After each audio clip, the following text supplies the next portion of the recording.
Hey there, and welcome back to Not Your Dad's Business. I'm your host, CaiLea Martin, and if you're listening to this right now while driving down a gravel road, setting up your shop for the day, or staring at a stack of invoices late at night, I want you to take a deep breath. Because let's be entirely honest, when you're running a small town micro business with just one or two people, you don't have just one job title. You are the CEO, the customer service department, the marketer, the inventory manager, and the person who sweeps the floor at closing time. There is no fancy corporate board of directors. There is no team of managers helping you make tough choices when you're completely exhausted. When I started building my own businesses, I fell completely in love with the building process. Doing the market research, figuring out human behavior, and watching an idea just come to life. But I also learned a really harsh truth. The business world does not design its tools for people like us.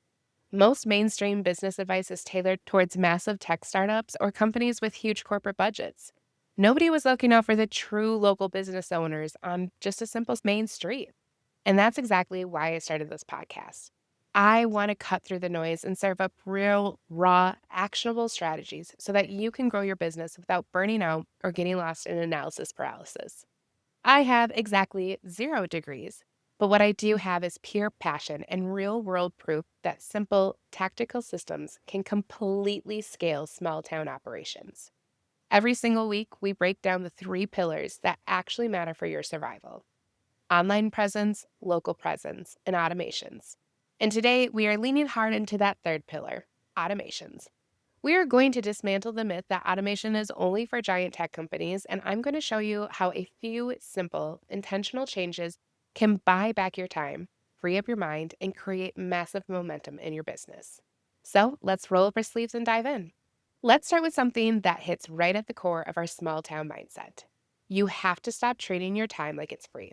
We've all heard the old saying, you have to spend money to make money. But when you are a 1 or 2 person show, you often get trapped in a trap where you'd rather spend hours doing something manually just to save a few bucks. But here's the truth. Every single minute you spend manually typing out an invoice, chasing down a client for a payment, or sending out text reminders is a minute that you aren't doing actual revenue generating work that keeps your lights on. If paying a small monthly subscription automates a time consuming, repetitive process for you, you aren't losing money, you are actively making more money by purchasing your freedom back. Think about the most exhausting, repetitive administrative tasks this week. Is it scheduling? Is it quoting? Is it tracking down unpaid bills? Whatever it is, look at it under a microscope and find a way to automate it. For service-based businesses, this is exactly why I personally use and highly recommend a tool called Jobber. I don't just partner with anyone, but our team uses Jobber because it is an absolute lifesaver for automation. It takes care of your scheduling, invoicing, and follow-ups completely automatically. They even have an incredible quote feature that you can embed straight onto your website so potential clients can request a quote while you're asleep or even on a job site. The system handles the heavy lifting, fires off automated payment reminders, and keeps your cash flow moving without you ever having to send an awkward, "Hey, you owe me money" text. If you want to try it out and take back your calendar, I actually have a special discount link in the show notes. Using that link saves you some hard-earned money, and it gives me a bit of a discount on my end too. And it's a beautiful, easy way to support the show so I can keep dropping these episodes every single week. Now, let's move on to something a lot of people overlook. When we hear the word automation, our brain instantly jumps to complex software, coding, or even AI. But I want to let you in on a little secret.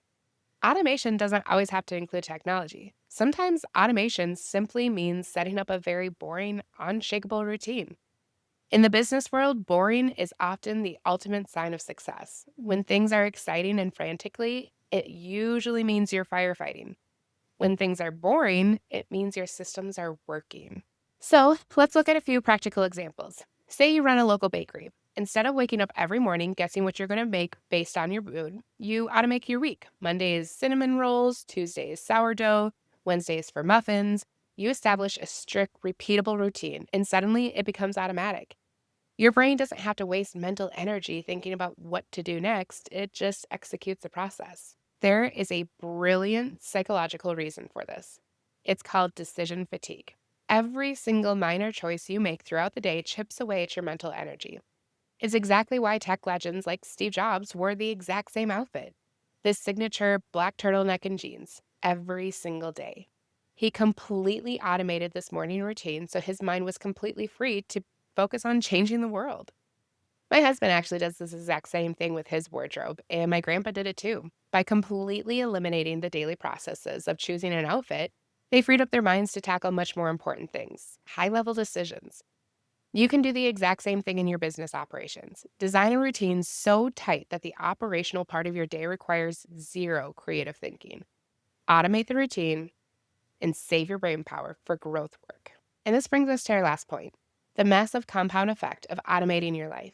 When you first start delegating tasks to software or locking down routines, it might feel like you're only saving 10 minutes here or maybe 15 minutes there. And you might think, CaiLea, is this really worth the effort just to save 20 minutes on invoices? And the answer is, my friends, yes, it absolutely is. Because those 20 minutes compound day after day, week after week.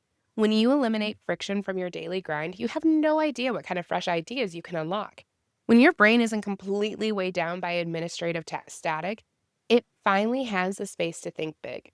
You might suddenly realize a new service line you can offer, a better way to partner with non-competing local businesses, or a strategy to completely double your footprint. Freedom breeds creativity.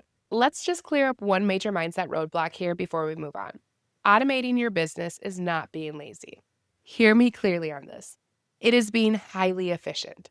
True business growth doesn't come from working yourself into an early grave just to prove how hard you can grind. It comes from building a machine that can run smoothly, reliably, and profitably, even when you step away. Like I always say on this show, we aren't here for the overwhelming corporate 5-year plan. We're here for real, weekly, bite-sized progress. You don't need a massive corporate budget to win. You just need to execute. So here is your homework for this week, and it will take you less than an hour. Audit your time. Step 1 would be to audit your time.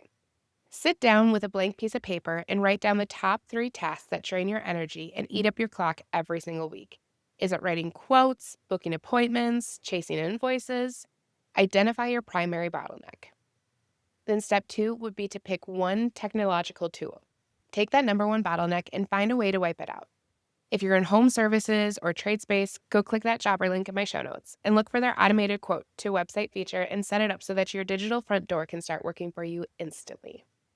Step 3 would be to pick one boring routine. Look at your upcoming week and pick one thing that you can do to completely standardize it. Decide right now that you will only check emails only at 8 a.m. and 4 p.m., or that you'll do all of your inventory logging strictly on Thursday afternoons. Lock it in, make it a habit, and stop thinking about it. Taking those 3 simple steps to give your business a massive competitive advantage and give your brain the breathing room it desperately needs.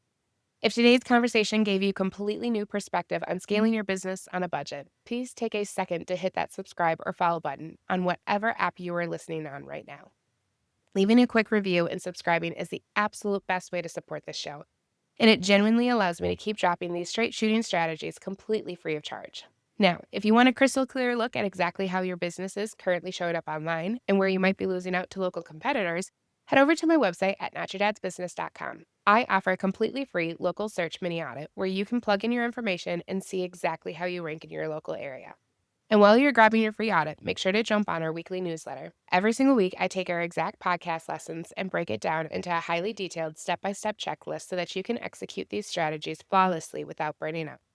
Stop standing in your own way. Standardize your routine, automate your bottlenecks, and take action today. And I'll see you right back here next week where we will build something even better together because this is not your dad's business.